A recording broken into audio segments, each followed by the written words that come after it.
एक पोरगा माझ्याकडे आला, म्हणला ताई मी झाड लावलंय. म्हणलं वा. म्हणलं रोज पाणी घालतो, वेळेवर खत घालतो, झाड वाढत नाही. म्हणलं दादा पाणी घालतो, खत घालतो, झाड वाढलं पाहिजे. बघा ना. म्हणला ताई रोज पाणी घालतो, वेळेवर खत घालतो, रोज उपटून बघतो किती वाढलंय, वाढत नाही ताई ते झाड. अरे झाडा सॉरी पोरा, झाड वाढाय त्याला संयम ठेवावा लागेल का नाही? देव काय पिझ्झा आहे का ऑर्डर केला की अर्ध्या तासात भेटायला? लोक लय खतरनाक झालेत कलियुगातले. लोकांना वाटतं आज माल, उद्या महाराज, परवा पाकिट. बापाची ठेव आहे आपल्या. हा नाही होत रे असं. मोठकी देहाकृती उमटे, निज ज्ञानाची पहाट फुटे, सूर्या पुढे प्रगटे प्रकाश जैसा. व्यक्तीच्या अगोदर व्यक्तीचं ज्ञान जन्माला येतं. न्यायशास्त्र सांगतं आत्मा हा निर्गुण निराकार आहे, कुठलं स्वरूप नाहीये त्याला. आत्म्याचं स्वरूप ज्ञान आहे. अगोदर ज्ञान येतं. ज्ञानोबराय मूर्तिमंत उदाहरण आहेत. उपजता ज्ञानी हे वर्म जानोनी आले लोटांगणी चांग देव. ज्ञानोबरायांचं ज्ञान उपजत आहे. व्यक्तीच्या अगोदर ज्ञान जन्माला येतं. उदाहरणार्थ माऊली सांगतात जसं सूर्य नंतर आणि प्रकाश. अगोदर प्रकाश येतो का सूर्य येतो? तुम्ही माझ्या पार्टीच्या आहे म्हणून तरी बोलत जा ग. पण बोलायला कुठं आपल्याला शिकवावं लागतं का ग? नवरा बायकोचं भांडण झालं, बाईक म्हणली तुम्हाला माझी कदर नाही, तुमचं घरदार शेतीबाडी आई बाप बहीण बाळ सगळं मी सांभाळते, सगळं मी एकटी सांभाळते, मी काय काय सांभाळ. नवरा म्हणला सगळं मी सांभाळतो, तू फक्त तोंड सांभाळ. लय खुश होऊ नका, तुम्ही गुणाचे नाही. हे बोलतात त्याचं कारणच तुम्ही आहे. पण बोलावं तरी कुणापाशी रे? नाही रे. आता लय सहन करतात रे बायका, लय माय लय सहन करतात. मला माहिती आहे ना, सासूनं बोलावं, सासऱ्यानं बोलावं, जावनं बोलावं, नंदेनं हिणवावं, जगानं त्रास द्यावा. पण नवऱ्यानं म्हणावं नको काळजी करू, सोबत आहे मी तुझ्या, विश्वास आहे माझा तुझ्यावर. बाई सगळी संकट एका पायावर सहन करण्याची क्षमता ठेवते. फक्त नवरा साथ देणारा भेटला पाहिजे. काहीच गरज पडत नाही तिला. कशी वाजवा टाळ्या, वाजवा वाजवा. खऱ्याला खरं तरी म्हणीत जा की राव त्यांनी जीव घाण टाकला तुमच्यासाठी, तुम्ही बर तुमच्याच बायकाचं कौतुक केलंय. खरे नाही, खरे नाही ग माय. संसारात कोण शहाणा लागतो म्हणजे संसार गोड होतो? अगं माझं झालं नाही म्हणून तुम्हाला विचारते. माझं पेटल्यावर येईल अक्कल मला. माझं पडल्यावर लय खसखस पेटली तुमच्या. असू द्या मरू द्या. खरंच आहे, मला एक्सपिरियन्स नाही म्हणून तुम्हाला विचारते. खरं एक नाही का माय? संसारात कोण शहाणा लागतो म्हणजे संसार गोड होतो? नवरा, मालक. परमार्थाचंही तसंच आहे माय. जसं संसारात विश्वास ठेवणारा मालक असेल ना, तर आम्ही विश्वासाने सांगतो कुणी साथ द्यावी न द्यावी, माझा मालक आहे जो माझी साथ सोडणार. तसं आम्हीही ज्या मालकाची लेकरं आहेत ना, आम्हालाही विश्वास आहे. इतका प्रेमळ आहे आमचा मालक, इतका साथ देतो आम्हाला. अहो जगातली किती संकट आम्हाला अडवायचा प्रयत्न केला तरी आमच्या विठेवरच्या मालकानं कधीच आमचा हात सोडला नाही. म्हणून जगात सामर्थ्याने उभे आहेत. मी नाही म्हणत, तुका म्हणे सोपे आहे सर्वाहुनी. का बरं सोपं झालं? शहाणा तो धनी घेतो येते. आमचा मालक शहाणा आहे हो. माऊली म्हणतात जरी सख्याचा जिव्हाळा बाय सासरवास आहे. मग काय हरकत आहे आम्हाला सगळं सोडून त्याच्या दारात जायला? जर तो मालक आमचं काही राखायचं ठेवतच नाहीये तर आम्ही म्हणलं देवाची आहे, तुला मालक बनवायला हरकत काय देवा? आणि एकमेव सत्यवर काही ते सत्य तू सत्य तू सत्य तू विठ्ठला. बाकी सगळ्या जगत वास इमॅजिनेशन कल्पना. ते म्हणतात मग तो सत्य का? विठ्ठल हे नाम स्वरूपी आहे. जेवढी ताकद पंढरीच्या विठेवरच्या मालकात आहे तेवढीच ताकद या खंडेरावाच्या मंदिरात आहे. फक्त तुमच्या भावनेवर अवलंबून आहे की तुम्ही किती भावना ठेवता. कारण आपण त्या धर्मात जन्माला आलोय. दगडालाही देव करायची ताकद ज्यांच्यात आहे त्यांना हिंदू म्हणायचं हे सामर्थ्य आपल्यात. आपण विश्वास ठेवला ना, परमात्मा राखल्याशिवाय राहत. पण काय पाहिजे? उभा विश्वास. मंथोनी नवनीता पैसे घे अनंता, वाया व्यर्थ कथा सांडी मार्ग. मग तो विठेवरचा काय, तो जेजुरीचा काय, तो खालपनगरीतला काय, देहूतले तुकोबा काय, आळंदीतले ज्ञानोबा काय, अहो जळगाव मुक्ताई नगरची मुक्ताई काय, गंगाखेडची जिजा महाराज कोणी, आमची जनाबाई असू द्या, जिजाऊ मासाहेब असू द्या, कोणी असू द्या, तुमच्या मानण्यावर अवलंबून आहे, तुमच्या विश्वासावर आहे. जेव्हा विश्वास असतो ना तेव्हा देव मिळतोच रे. विश्वास तो करी स्वामीवरी सत्ता, आम्हाला माहित आहे. आणि विश्वास असल्याशिवाय माणूस उभा राहत. हा, काही काहीला भलता विश्वास असतो म्हणून उभा राहतात, पण पडतात ती मरू ते तसं उभा राहणं नाही. विश्वास पाहिजे, माणूस उभा राहतो. माझा विश्वास आहे म्हणून मी तुझ्या दारात येऊन उभा राहतो. मला माहित आहे मला वेगळं काही करायची गरज पडणार. द्वैताची झाडणी गुरुविन ज्ञान तया काहीचे कीर्तन घडेल ना. आम्ही असत्यात जगणारी माणसं नाही येत. आम्ही द्वैत असत्य आणि हे कलियुग बऱ्यापैकी असत्यातच जगत. इथं आंगाऱ्यावर विश्वास आहे पण बुक्यावर नाही. कळू द्या, कळलं त्याला कळलं. थोडं डोकं बी वापरीत जा, है की नाही. लय अवघड आहे आमचं. आमचं कसं आहे, ज्या साबणानं गोरं होतं ते साबण खपायचं नाही, पण ज्या साबणाला हिरोईन ब्रँडेड वापरली ती खपल्याशिवाय राहायचं नाही. सोपं सांगते ना. आता आम्हाला कोणी सांगावं ती साबणानं नाही, तिची आई गोरी होती म्हणून ती गोरी आहे, ती काय त्या मरू दे तिकडं माया महाराज बरं का. आपण तुम्हाला सांगू का, इमॅजिनेशन कशाला, कल्पनेची ताकद कशाला म्हणायची. कल्पना म्हणजे ऍडव्हर्टाइजमेंट.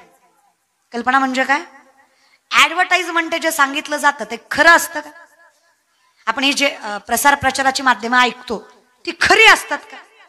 आता एवढी वर्ष झालं संतूर साबण वापरता, खरं सांगा संतूर साबण से उमर का पता नाही चलता असं होतं का. खोट आहे पण आम्ही मान्य करतो ना. खोट्याला सुद्धा आम्ही मान्य. क्वांटिटी, ऍडव्हर्टाइजमेंट, क्वांटिटी जास्त असली की क्वालिटीला किंमत राहा. सगळे मान्य केले की आम्ही. सोपं सांगते, कुठल्या ग्रंथात लिहिलं होतं दिवाळीत मोती साबण वापरायचा. हा, कारण दिवाळीच्या आधी महिन्यापासून ऍडव्हर्टाईज असते ना, उठा उठा दिवाळी आली, मोती स्नानाची वेळ झाली, डोक्यात फिट आहे ते. मग व्यापाऱ्यापासून राजकारणापर्यंत आणि शेतकऱ्यापासून महाराज लोकांपर्यंत सगळ्याच्या घरात मोती साबण येतोच. खपत ना. खोटं खपतं की नाही. कधी खपतं, प्रचार केल्यावर, प्रसार केल्यावर. अरे खोट्याचा प्रचार प्रसार करून जर ते खपत असेल तर सत्याचा प्रचार प्रसार केल्यावर आम्ही वृद्धिंगत होणार नाही का, एवढा तरी विचार आमच्या डोक्यात कधी आला. आम्ही जर विठ्ठलाचा प्रचार प्रसार करावा, आम्ही जर संतांचा प्रचार प्रसार करावा, आम्ही जर धर्माचा प्रचार प्रसार करावा, आमचा देहपणाला लागू द्या ना. खऱ्यासाठी जीव गेला तरी बेहत्तर. आणि लई विचार नाही करत. क्वांटिटी हे बघा, कमीपणाचा मोठेपणा कसा करावा ना हे माहित आहे आपल्या धर्माला. 2 लाख पायदळ 1 लाख घोडदळ होतं स्वराज्याचं. फक्त 2 लाख पायदळ 1 लाख घोडदळ स्वराज्याचं 10 पटीनं जास्त सैन्य शत्रूचं. औरंगजेबाच्या संपत्तीचा विचार केला ना तर अखंड हिंदुस्थान त्याच्या संपत्तीचा फक्त 1/3 भाग होता. एवढं जहागीरदार होतं ते. घोडदळ, पायदळ, सैन्यबळ बलवंत होतं. छत्रपती शिवाजी महाराजांनी विचार केला नाही कधी, अरे माझा बाप निजामांच्या हाताखाली कामं करतो, गुलामगिरी करतो, गुलामाच्या पोरांना गुलाम व्हावं, राजाची स्वप्न बघू नये, हा विचार छत्रपतींना शिवलाही नाही. त्यांना माहित होतं जर माझ्या माणसांनी माझा हात पकडला, मी त्यांच्यात विश्वास निर्माण केला तर जी पोरं आज माती राखतात उद्या तीच पोरं या मातीमध्ये राजा झाल्याशिवाय राहणार नाहीत. हे सामर्थ्य माहित होतं छत्रपती शिवाजी महाराजांना. काय विचार असेल, अरे काय मॅनेजमेंट असेल. ही शेतकऱ्याची मुठभर पोळं मावळं म्हणून हाताला धरली आणि सत्ताधीश शत्रूच्या नाकावर टिचून 260 पेक्षा जास्त किल्ले 40 वर्षाच्या आत हस्तगत केले. हा इतिहास याच हिंदवी स्वराज्याचा आणि याच मातीचा. त्याची लेकरं आम्ही. आम्हाला कळतं कमीपणाचा मोठेपणा कसा करायचा.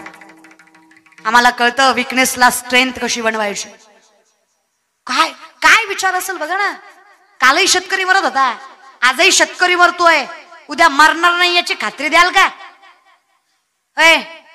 शेतकरी का तुम्ही बसलेले थोडेफार शेतकरी आहे का खालपकर. मग to be proud of farmer रे. शेतकरी आहेत स्वाभिमानानं सांगा. अरे ज्यांची लायकी नाही ते मोठ्या मोठ्यानं सांगतात. आमदार, माजी आमदार, खासदार, सरपंच, नगरसेवक, नगराध्यक्ष, सचिव, चेअरमन, त्यांची थोडक्या दिवसापूर्वीची पद आहे ती, तरी ते मोठ्यानं सांगतात. त्यांना खुर्च्या असतात. आयुष्याचा जुगार खेळून मातीमधनं सोनं पिकवायची ताकद ज्या अवलादीत आहे, ज्याच्या घरात कधीच तळतळाटाचा, भ्रष्टाचाराचा आणि लाचारीचा पैसा येत नाही, त्याला शेतकऱ्याची औलाद बनायचं, कौतुकानं सांगायचं शेतकरी आहे. सांगा ना का, इमानदारीनं सांगा बरं. चला बाकीचं मरू द्या. आर्मीत भरती होणारी पोरं शेतकऱ्याची का जागीरदाराची? शेतकऱ्याची. स्वतःच तारुण्य पणाला लावून वारकरी संप्रदायामध्ये वारकरी संप्रदायाची तुरा खांद्यावर पेलवायची ताकद शेतकऱ्याच्यात का जागीरदाराच्यात? शेतकऱ्याच्यात. चला मरू द्या. वृद्धाश्रमात मायबाप कोणाचे, शेतकऱ्याचे का जागीरदाराचे? ती कुत्र्याचं नाक पुसत, त्याला टॉमी आवडतो बापापेक्षा जास्त.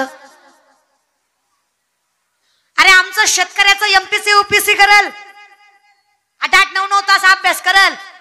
आर्मीत भरती व्हायचंय, चांगली अकॅडमी मिळेल असं नाही. पहाटे 3:30-4 ला उठतं, गावाच्याच फेऱ्या मारतं, शरीर कमवतं, आई बापाच्या परिस्थितीकडे बघून मोठं होतं, फार अट्टास करत नाही कुठल्या गोष्टीचा. अरे आमचं शेतकऱ्याचं पोरग मायबापाला थाटात सांभाळेल हा विश्वास नाही, पण माझं शेतकऱ्याचं पोरग मायबापाला मायबापाच्या घरातच सांभाळेल एवढा मात्र विश्वास आम्ही देऊ शकतो. ताकद आहे रे, संस्कार आहेत त्याच्याकडे. आयुष्यावर बघितलंय त्यानं, फाटक्या धोत्रावर संसार केलाय बापानं, फाटक्या पदरावर चुली फुकल्यात माईनं. कुठं त्रास द्यावा त्यांना? एवढी तरी ताकद आमच्या शेतकऱ्याच्या पोरात आहेच की. आणि सगळ्याच पोरांना वाईट म्हणत जाऊ नका. 100 एखादा वाईट निघाला म्हणून 99 पोरं वाईट नसतात. आजही वारकरी संप्रदायात स्वतःचं तारुण्य घाण टाकून पोरं शिकतात. आजही आर्मीत स्वतःचं देहपणाला लावून पोरं लढतात. हे सप्ते, हे यात्रा पोरांशिवाय होतं का? पंक्ती वाढाय पोरं, पत्रवाळ्या उचलाय पोरं, नियोजन कराय पोरं, सगळ्या मंदिराच्या साफसफाया करायला पोरं, लाइटिंग लावायला पोरं, तरी बी पोरच वाईट का? लय म्हातारी माणसं, पोरवाया गेली, पोरवाया गेली, पोरवाया गेली. अरे पण का गेली? बिडी फुकू फुकू तुझी थोबाड आत गेली म्हणून पोरवाया गेली, उगाच थोडी गेली. हा, आपला जीव म्हातारा, दिसत नाही आपल्याला, बोलता येत नाही. आपण मारुतीच्या मंदिरात भजन करावं, पत्ती चाळीतो. ब्रह्मचारी मारुतीला राणी दाखवतो, ही गुणाचं. फक्त पोरच वाया गेली. आता या बायका सुद्धा म्हाताऱ्या दारात बसून बसून, आजकालच्या काय पोरी येत वय, ह्यांना काय लाज आहेत हे, आमच्या जमान्यात नव्हतं माया असं, आम्ही किती इज्जतीनं खाल्लं, किती कष्ट केलं, ह्यांना काय झळ आहे, सगळं आयत्त भेटलं. काय ग माय, मान्य करतो आम्ही. जेवढी ताकद जुन्या बायकांमध्ये आहे तेवढी आमच्यात नाहीये.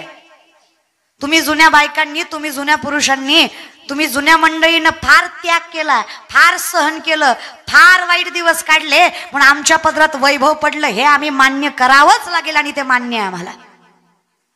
पण करून करून करायचं आणि बोलून वाया घालवायचं. बरं आता काय करती? आता मिसरी चोळती. तुझ्या मिसरीच्या वासानं गोठ्यातल्या म्हशीनं दूध द्यायचं बंद केलं. इतका भंगार वास त्या मिसरीचा. तू नातीला कुठल्या तोंडानं ज्ञानेश्वरी वाचायला सांगणार सांगा बरं? लेकराला पुस्तक वाच वाच म्हटल्यावर लेकरू नसतं माय पुस्तक वाचत. तुम्ही पुस्तक घेऊन बसा, लेकरू शेजारी बसल्याशिवाय. संस्कार असतात ना ग, कॉपी करतात लेकरं, अनुकरण करतात. जर प्रशिक्षण नसतं तर छत्रपतींना स्वराज्य शक्यच नाही.